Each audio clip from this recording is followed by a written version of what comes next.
স্যাভলনে হাত ধুয়ে নাও, জীবাণুদের ধুয়ে। নতুন স্যাভলনে টাইম লাগে কম, জীবাণুর জম ডাবল ডাবল ফেনা হয়, সুরক্ষিত কোমল হাত সব সময়। স্যাভলন।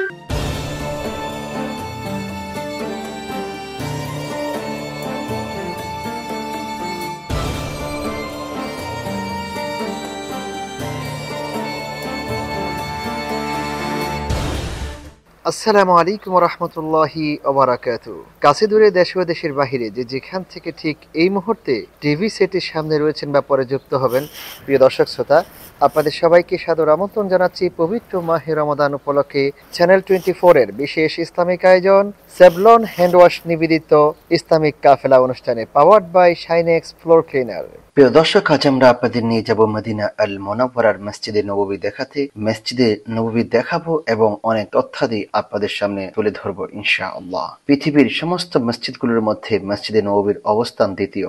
প্রথম হলো মক্কার মসজিদে হারাম, যার ব্যাপারে রাসূল সাল্লাল্লাহু আলাইহি ওয়াসাল্লাম বলেছেন, যে ব্যক্তি মসজিদে হারামের মধ্যে এক সালাত আদায় করবে সে 1,00,000 সালাতের সওয়াব পাবে। আর মসজিদে নববী সম্পর্কে রাসূল সাল্লাল্লাহু আলাইহি ওয়াসাল্লাম বলেছেন, যে ব্যক্তি মসজিদে নববীর মধ্যে এক সালাত আদায় করবে সে 1000 সালাতের সওয়াব পাবে। মসজিদে নববী মুহাম্মদুর রাসূলুল্লাহ সাল্লাল্লাহু আলাইহি ওয়াসাল্লাম কর্তৃক প্রতিষ্ঠিত মসজিদ, যা বর্তমানে সৌদি আরবের মদিনায় অবস্থিত।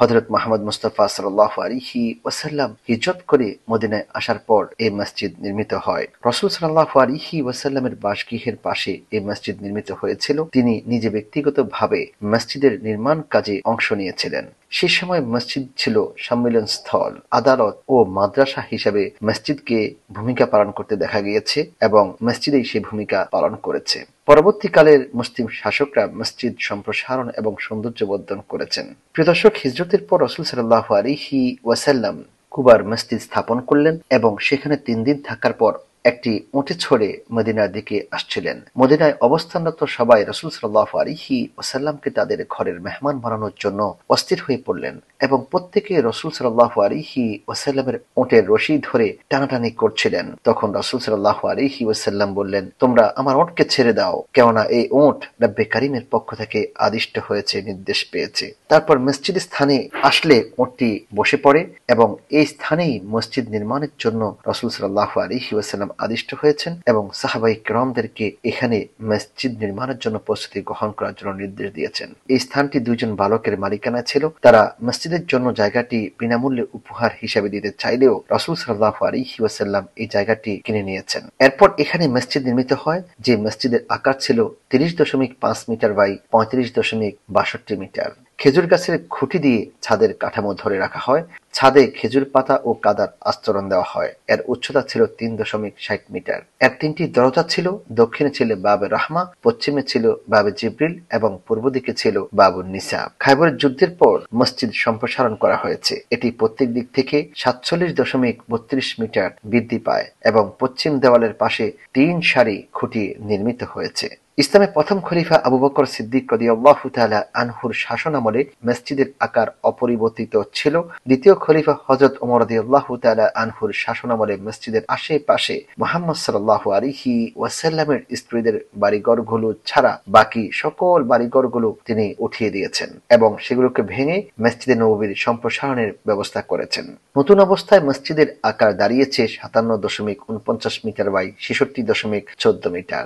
দেওয়াল নির্মাণে মাটির ইট ব্যবহার করা হয়। মেঝেতে পাথর বিছানোর পাশাপাশি ছাদের উচ্চতা বৃদ্ধি করে 5.6 মিটার করা হয়েছিল। এছাড়াও হযরত ওমর রাদিয়াল্লাহু তাআলা আনহু আরো 3টি দরজা সংযুক্ত করেছেন। তৃতীয় খলিফা হযরত ওসমান রাদিয়াল্লাহু তাআলা আনহুর সময় তিনি নতুন করে মসজিদ নির্মাণ করেন। এই কাজে সময় লেগেছে 10 মাস।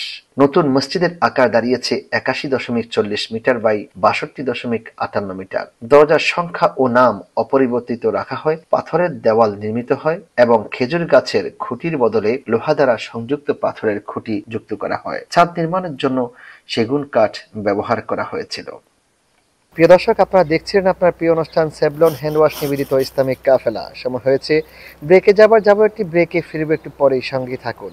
আমাদের লিটল স্টারের চাই double care twinkle baby soap, ত্বকে রাখে কোমল আর অ্যান্টিব্যাকটেরিয়াল ফর্মুলা রাখে জীবাণুমুক্ত। শুরুটা হোক যত্নে। প্রিয় দর্শক, বিরতির পর আবারও স্বাগত জানাচ্ছি পবিত্র মাহে রমাদান উপলক্ষে চ্যানেল 24 এর বিশেষ ইসলামিক আয়োজন সেভলন হ্যান্ড ওয়াশ নিবেদিত ইসলামিক কাফেলা অনুষ্ঠানে, powered by Shinex floor cleaner.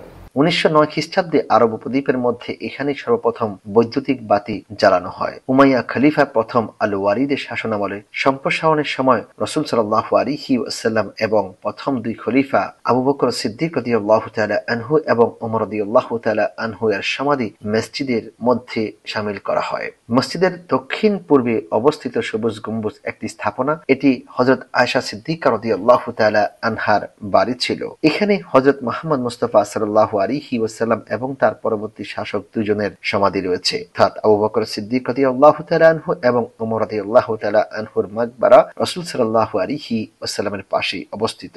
1279 খ্রিস্টাব্দে কবরের উপরে একটি কাঠের গম্বুজ নির্মিত হয়। এটি পরবর্তীতে 1500 শতাব্দীতে কয়েকবার এবং 1817 খ্রিস্টাব্দে একবার পুনর্নির্মিত ও সৌন্দর্য বর্ধিত করা হয়। বর্তমান গম্বুজটি 1817 খ্রিস্টাব্দে উসমানীয় সুলতান দ্বিতীয় মাহমুদ কর্তৃক নির্মিত হয়েছিল এবং 1837 খ্রিস্টাব্দে প্রথম সবুজ রং করা হয়, যার ফলে এর নাম সবুজ গম্বুজ হয়েছে। প্রিয় দর্শক, আপনারা জানেন রাসূল সাল্লাল্লাহু আলাইহি ওয়াসাল্লামের মসজিদের মেহরাবের কথা।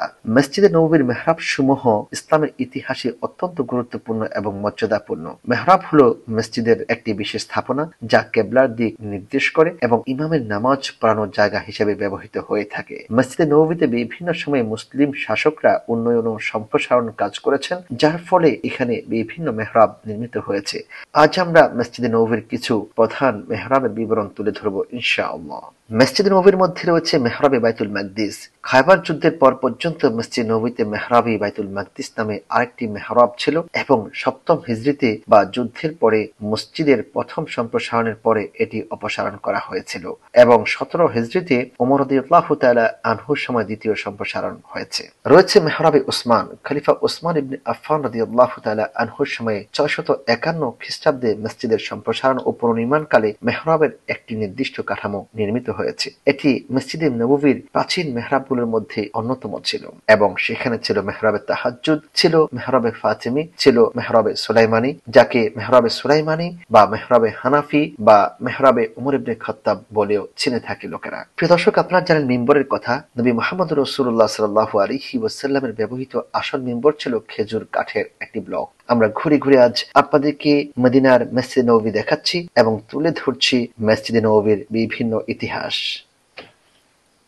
প্রিয় দর্শক, আপনারা দেখছেন আপনার প্রিয় অনুষ্ঠান সেভলন হ্যান্ড ওয়াশ নিবেদিত Islamic Kafela powered by Shinex floor cleaner. সময় হয়েছে বিদায় নেবার।